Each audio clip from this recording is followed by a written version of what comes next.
Hello ಎಲ್ಲರಿಗೂ ನಮಸ್ಕಾರ. ಹೇಗಿದ್ದೀರಾ ಎಲ್ಲರೂ? ಸೊ ಇವತ್ತು ನಾನು ನಿಮಗೆ ಮಿನಿ ಮಸಾಲೆ ದೋಸೆ ಹೇಗೆ ಮಾಡೋದು ಅಂತ ಹೇಳ್ಕೊಡ್ತೀನಿ ಆಯಿತಾ. ಸೊ ಮೊದಲಿಗೆ ಇದಕ್ಕೆ ನಾವು ಬಟಾಟೆ ಪಲ್ಯನ ಮಾಡ್ಕೊಳ್ಳೋಣ.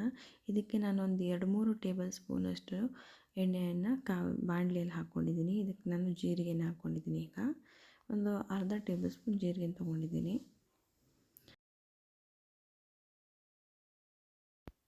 ಇಲ್ಲಿ ನಾನು 1 ಟೇಬಲ್ ಸ್ಪೂನಷ್ಟು ಸಾಸಿವೆಯನ್ನು ಹಾಕ್ಕೊಂಡಿದ್ದೀನಿ.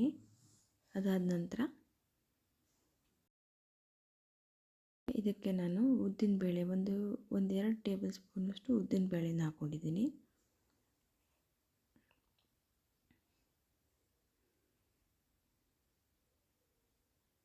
ಸೊ ಇದು ಹಾಕ್ತಿದ್ದಂಗೆ ಇದಕ್ಕೆ ನಾನು ಒಂದೆರಡು ಕಟ್ ಮಾಡ್ಕೊಂಡಿರುವಂಥ ಖಾರದ ಮೆಣಸು ಹಾಕ್ಕೊಳ್ತಾ ಇದ್ದೀನಿ. ಇದಕ್ಕೆ ನಾನು ಖಾರದ ಪುಡಿ ಯೂಸ್ ಮಾಡ್ತಿಲ್ಲ. ಸೊ ಮೆಣಸಿನಿಂದಲೇ ಖಾರನ ಬರಬೇಕು ಅಂತ ಒಂದೆರಡು ಯೂಸ್ ಮಾಡಿದ್ದೀನಿ. ಹಾಗೂ ಒಂದು ದೊಡ್ಡದಾಗಿರುವಂಥ ಒಂದು ಈರುಳ್ಳಿಯನ್ನು ತೊಗೊಂಡಿದ್ದೀನಿ. ಈಗ ಇದನ್ನು ಚೆನ್ನಾಗಿ ಫ್ರೈ ಮಾಡ್ಕೋಬೇಕು. ಇದು ಸ್ವಲ್ಪ ಗೋಲ್ಡನ್ ಬ್ರೌನ್ ಆಗ್ತಿದ್ದಂಗೆ ಈಗ ಇದಕ್ಕೆ ನಾನು ಒಂದು ಕರಿಬೇವಿನ ಸೊಪ್ಪನ್ನು ಸೇರಿಸ್ತಾ ಇದ್ದೀನಿ. ಇಲ್ಲಿ ನಾನು ಒಂದು ಸ್ವಲ್ಪ ಕರಿಬೇವು ಸೊಪ್ಪನ್ನು ಹಾಕ್ಕೊಂಡಿದ್ದೀನಿ. ಈಗ ಇದನ್ನೆಲ್ಲನೂ ಚೆನ್ನಾಗಿ ಮಿಕ್ಸ್ ಮಾಡ್ಕೋಬೇಕು ಆಯಿತಾ. ಈಗ ನಾನು ಸ್ವಲ್ಪ ಉಪ್ಪನ್ನು ಹಾಕ್ಕೊಂಡಿದ್ದೀನಿ. ಈಗ ಇದಕ್ಕೆ ನಾನು ಒಂದು ಅರ್ಧದಷ್ಟು ಟೊಮೆಟೊ ಹಣ್ಣನ್ನು ಹಾಕ್ಕೊಂಡಿದ್ದೀನಿ. ನೀವು ಬೇಕಾದರೆ ಸ್ಕಿಪ್ ಮಾಡ್ಬೋದು, ಟೊಮೆಟೊ ಹಣ್ಣು ಬೇಡ ಅಂದರೆ. ಸೊ ನನಗೆ ಟೊಮೆಟೊ ಹಣ್ಣು ಇಷ್ಟ ಆಗುತ್ತೆ ಅಂತ ನಾನು ಒಂದು ಅರ್ಧ ಟೊಮೆಟೊ ಹಣ್ಣನ್ನು ಹಾಕ್ಕೊಂಡಿದ್ದೀನಿ. ಸೊ ನಾವು ಉಪ್ಪು ಹಾಕೋದ್ರಿಂದ ಬೇಗವಾಗಿ ತರಕಾರಿ ಎಲ್ಲ ಮೆಲ್ಟ್ ಆಗುತ್ತೆ. ಸ್ಪೆಷಲಿ ಟೊಮೆಟೊ ಬೇಗ ಮೆಲ್ಟ್ ಆಗುತ್ತೆ ಅಂತ ಒಂದು ಕಾಲಿಂದ ಅರ್ಧ ಟೇಬಲ್ ಸ್ಪೂನಷ್ಟು ಉಪ್ಪನ್ನು ಹಾಕೋಬೇಕು. ಆಮೇಲೆ ಬೇಕಾದರೆ ನಿಮಗೆ ಮತ್ತಷ್ಟು ಹಾಕ್ಕೋಬೋದು. ನಾನಿಲ್ಲಿ ಮತ್ತೊಂದು ಸ್ವಲ್ಪ ಉಪ್ಪು ಬೇಕು ಅಂತ ಒಂದು ಅರ್ಧ ಟೇಬಲ್ ಸ್ಪೂನ್ ಎಕ್ಸ್ಟ್ರಾ ಹಾಕ್ಕೊಂಡಿದ್ದೀನಿ. ಮೊದಲೊಂದು ಸ್ವಲ್ಪ ಹಾಕ್ಕೊಂಡಿದ್ದೆ, ಈಗ ಮತ್ತೆ ಸ್ವಲ್ಪ ಹಾಕ್ಕೊಂಡಿದ್ದೀನಿ. ಈಗ ಇದಕ್ಕೆ ಅರಿಶಿನವನ್ನು ಸೇರಿಸ್ಬೇಕು. ಇಲ್ಲ ನಾನು 1/4 ಟೇಬಲ್ ಸ್ಪೂನ್ ಅರಿಶಿನವನ್ನು ಹಾಕ್ಕೊಂಡಿದ್ದೀನಿ.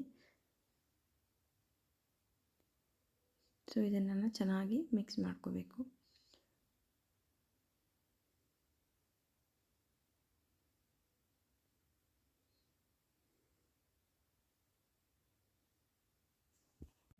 ನೋಡಿ ಫ್ರೆಂಡ್ಸ್, ಈಗ ನಾನು ಇದಕ್ಕೆ ಶುಂಠಿ ಬೆಳ್ಳುಳ್ಳಿಯನ್ನು ಜಜ್ಕೊಂಡು ಹಾಕಿದ್ದೀನಿ. ನೀವು ಬೇಕಾದರೆ ಪೇಸ್ಟ್ ಹಾಕ್ಕೊಳ್ಳಿ. ಬಟ್ ಶುಂಠಿ ಬೆಳ್ಳುಳ್ಳಿನ ಚಾಪ್ ಮಾಡಿ ಅಥವಾ ಜಜ್ಜಿ ಹಾಕ್ಕೊಂಡು ಅದು ಬಾಯಿಗೆ ಸಿಗ್ತಾ ಇದ್ರೆ ತುಂಬ ಚೆನ್ನಾಗಿರುತ್ತೆ. ಸೊ ಅದ್ರ ಫ್ಲೇವರು ಚೆನ್ನಾಗಿ ಬರುತ್ತೆ. ಹಾಗಾಗಿ ನಾನು ಜಜ್ಕೊಂಡೆ ಹಾಕ್ಕೊಂಡಿದ್ದೀನಿ. ಸೊ ಮತ್ತೇನಂತ ಹೇಳಿದ್ರೆ, ಈ ಶುಂಠಿ ಬೆಳ್ಳುಳ್ಳಿ ಹಾಕೋದ್ರಿಂದ ಕೆಲವರು ಅಂತಾರೆ ಬಟಾಟೆ ಅಂದರೆ ಆಲೂಗಡ್ಡೆ ಸ್ವಲ್ಪ ವಾಯು ಅಂತ. ಅದು ಆಗಲ್ಲ. ಸೊ ನಾನಿಲ್ಲಿ ಬಟಾಟೆಯನ್ನು ಒಂದು 2-3 ಬಟಾಟೆ, ದೊಡ್ಡ ಬಟಾಟೆನ ತೊಗೊಂಡಿದ್ದೀನಿ, ಅಂದರೆ ಆಲೂಗಡ್ಡೆನ. ಅದನ್ನು ಚೆನ್ನಾಗಿ ಸ್ಮ್ಯಾಶ್ ಮಾಡ್ತಾಯಿದ್ದೀನಿ, ಕೈಯಲ್ಲೇ ಸ್ಮ್ಯಾಶ್ ಮಾಡ್ತಾಯಿದ್ದೀನಿ. ನೀವು ಬೇಕಾದರೆ ಏನು ಸ್ಮ್ಯಾಶರ್ ಇದ್ದರೆ ಅದನ್ನು ಯೂಸ್ ಮಾಡ್ಬೋದು. ನಾನಿಲ್ಲಿ ಕೈಯಲ್ಲೇ ಬಟಾಟೆಯನ್ನು ಸ್ಮ್ಯಾಶ್ ಮಾಡ್ಕೊತಾ ಇದ್ದೀನಿ.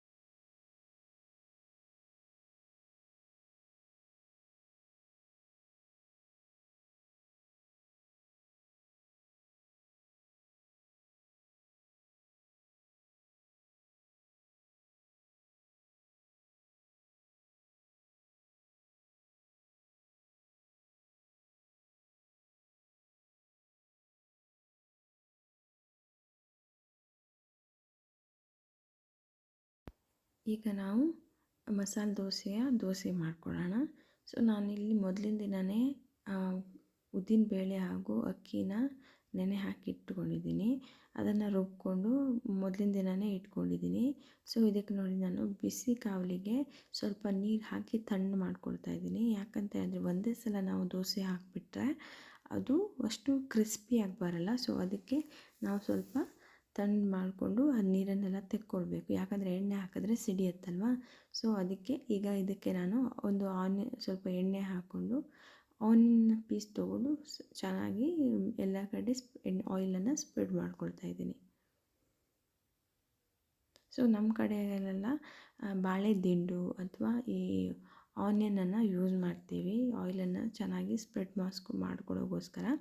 ಸೊ ಕೆಲವೊಬ್ಬರು ಬ್ರಷನ್ನು, ಅದು ರಬ್ಬರ್ ಬ್ರಷನ್ನು ಯೂಸ್ ಮಾಡ್ತಾರೆ. ನಮ್ಮ ಕಡೆ ಯೂಸ್ ಮಾಡಲ್ಲ, ಯಾಕಂದರೆ ಅದು ಚೆನ್ನಾಗಿರಲ್ಲ, ಆರ್ಗ್ಯಾನಿಕ್ ಆಗಿರಲ್ಲ ಅಂತ. ನಾನು ಸ್ವಲ್ಪ ಮಿಡ್ಲಲ್ಲೂ ಎಣ್ಣೆ ಹಾಕ್ಕೊಂಡು ನಾನು ಎಲ್ಲ ಕಡೆ ಸ್ಪ್ರೆಡ್ ಮಾಡ್ಕೊಂಡಿದ್ದೀನಿ. ಈಗ ನೋಡಿ, ನಾನು ಇದನ್ನು ಹಿಟ್ಟನ್ನು ಹಾಕ್ಕೊಂಡಿದ್ದೀನಿ. ಈಗ ಇದು ಇಂಪಾರ್ಟೆಂಟು, ಕೆಲವೊಬ್ಬರಿಗೆ ದೋಸೆ ಸರಿಯಾಗಿ ಸ್ಪ್ರೆಡ್ ಮಾಡೋಕ್ಕೆ ಬರಲ್ಲ. ಸೊ ದೋಸೆನ ತುಂಬ ತೆಳ್ಳಗಾಗಿ, ನೋಡಿ ಎಷ್ಟು ಬಂಡಿ ಕಾಣಿಸ್ತಾ ಇದೆ ಅಲ್ವಾ ಕಪ್ಪದಾಗಿರೋದು ಅಂತ, ಅಷ್ಟು ತೆಳ್ಳಗಾಗಿ ಹಾಕೋಬೇಕು. ಇಲ್ಲಾಂದರೆ ಅದು ಮಸಾಲೆ ದೋಸೆ ಥರ ಅನಿಸಲ್ಲ, ಸೆಟ್ ದೋಸೆ ಥರ ಬರುತ್ತೆ. ಸೊ ತುಂಬ ತೆಳ್ಳಗಾಗಿ ಹಾಕೋಬೇಕು. ಸೊ ನಾನು ಇದು ಮಿನಿ ದೋಸೆ ಮಾಡ್ತಾಯಿದ್ದೀನಿ. ನನ್ನ ಹತ್ರ ಇದು ದೊಡ್ಡ ಬಂಡಿ ಇಲ್ಲ. ಈಗೆಲ್ಲ ನಾನ್ ಸ್ಟಿಕ್ ಬಂಡಿನ ಯೂಸ್ ಮಾಡ್ತಾರೆ. ನಾನ್ ಸ್ಟಿಕ್ ಬಂಡಿ ಯೂಸ್ ಮಾಡಿಬಿಡಿ ಗೆಳೆಯರೆ, ಯಾಕಂದರೆ ಅದು ತುಂಬ ಹೆಲ್ತಿಗೆ ಒಳ್ಳೆಯದಲ್ಲ. ಈಸಿಯಾಗಿ ಬರುತ್ತೆ, ಎಣ್ಣೆ ಹಾಕಬೇಕಂತಿರಲ್ಲ ಅಂತ ಎಲ್ಲರೂ ಯಾರು ನೋಡಿದ್ರೂ ಅದನ್ನು ನಾನ್ ಸ್ಟಿಕ್ ಬಂಡಿಯನ್ನೇ ತೊಗೊತಾರೆ. ಆದರೆ ಇದು ಕಬ್ಬಿಣ ಬಂಡಿನ ತೊಗೊಳ್ಳಿ, ನಿಮಗೆ ಕಬ್ಬಿಣಾಂಶನೂ ಸಿಗುತ್ತೆ, ದೇಹಕ್ಕೂ ಒಳ್ಳೆಯದು, ಮತ್ತು ಯಾವುದೇ ಕೆಮಿಕಲ್ ನಿಮ್ಮ ದೇಹಕ್ಕೆ ಹೋಗಲ್ಲ. ಸೊ ಇದು ತುಂಬ ಒಳ್ಳೆಯದು, ನೀವು ಇಂಥದ್ದನ್ನೇ ಯೂಸ್ ಮಾಡಿ. ನಮ್ಮ ಮನೆಯಲ್ಲೆಲ್ಲ ಇರೋದು ಇಂಥದ್ದೇ. ಹೆಚ್ಚಿನದಾಗಿ ನಾನು ಮಡಿಕೆದು ಅಥವಾ ಕಬ್ಬಿಣದ್ದು ಈ ಥರದ್ದೇ ಯೂಸ್ ಮಾಡೋದು. ನನ್ನ ಹತ್ರ ಯಾವುದು ನಾನ್ ಸ್ಟಿಕ್ ಬಂಡಿ ಇಲ್ಲ. ಸೊ ನಾನ್ ಸ್ಟಿಕ್ ಬಂಡಿಯನ್ನು ಆದಷ್ಟು ಕಡಿಮೆ ಮಾಡಿ. ಸೊ ಇಲ್ಲಿ ನೋಡಿ ದೋಸೆ ಬೇಯ್ತಾ ಇದೆ. ಸೊ ಎಲ್ಲ ಅಂಚಲ್ಲೆಲ್ಲ ಬೆಂದಿರಬೇಕು. ಇದ್ರ ಮೇಲೆ ಸ್ವಲ್ಪ ಎಣ್ಣೆ ಹಾಕ್ಕೊಳ್ತಾ ಇದ್ದೀನಿ, ಇನ್ನೂ ಚೆನ್ನಾಗಿ ಕ್ರಿಸ್ಪಿಯಾಗಿ ಬರುತ್ತೆ ಅಂತ.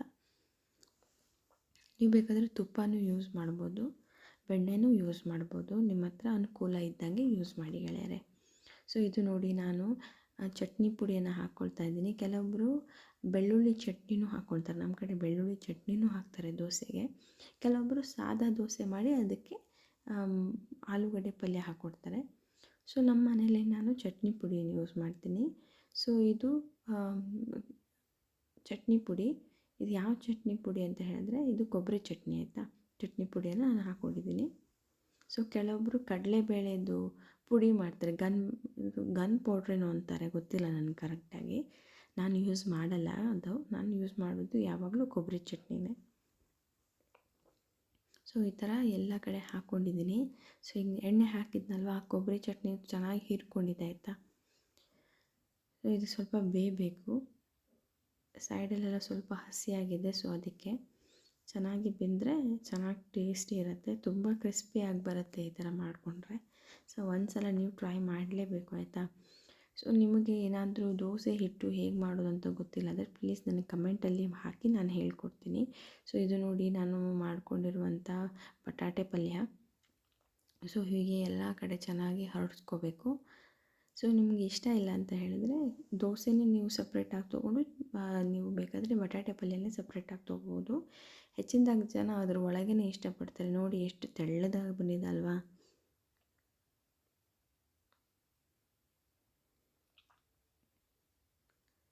ಒಂದು ಸಲ ಬಾಯಲ್ಲಿ ಹಾಕಿದ್ರೆ ಅಷ್ಟು ಕ್ರಿಸ್ಪಿಯಾಗಿರುತ್ತೆ ದೋಸೆ,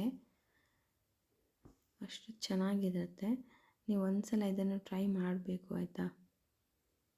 ಆದರೆ ಕೆಲವೊಬ್ಬರಿಗೆ ದೋಸೆನೇ ಹಾಕೋಕ್ಕೆ ಬರಲ್ಲ. ಸೊ ದೋಸೆ ಹಾಕೋದು 1-2 ಸಲ ಹಾಳಾಗ್ಬೋದು, ತುಂಬ ಸಲ ಪ್ರಾಕ್ಟೀಸ್ ಮಾಡಿದ್ರೆ ದೋಸೆ ಹಾಕೋದು ತುಂಬ ಈಸಿ. ಸೊ ನೋಡಿ ಗೆಳೆಯರೆ, ಎಷ್ಟು ಕ್ರಿಸ್ಪಿಯಾಗಿ ಎಷ್ಟು ಗಟ್ಟಿಯಾಗಿ ಬಂದಿದೆ ಅಂತ ಹೇಳಿದ್ರೆ. ಸೊ ಇದು ನಮ್ಮ ಮಿನಿ ದೋಸೆ. ನಾನು ಇನ್ನೊಂದು ಸ್ವಲ್ಪ ಗಟ್ಟಿ ಕ್ರಿಸ್ಪಿಯಾಗಿರಲಿ ಅಂತ ಒಂದು 5 ನಿಮಿಷ ನಾನು ದೋಸೆಯನ್ನು ಇದು ಮಾಡ್ತಾಯಿದ್ದೀನಿ.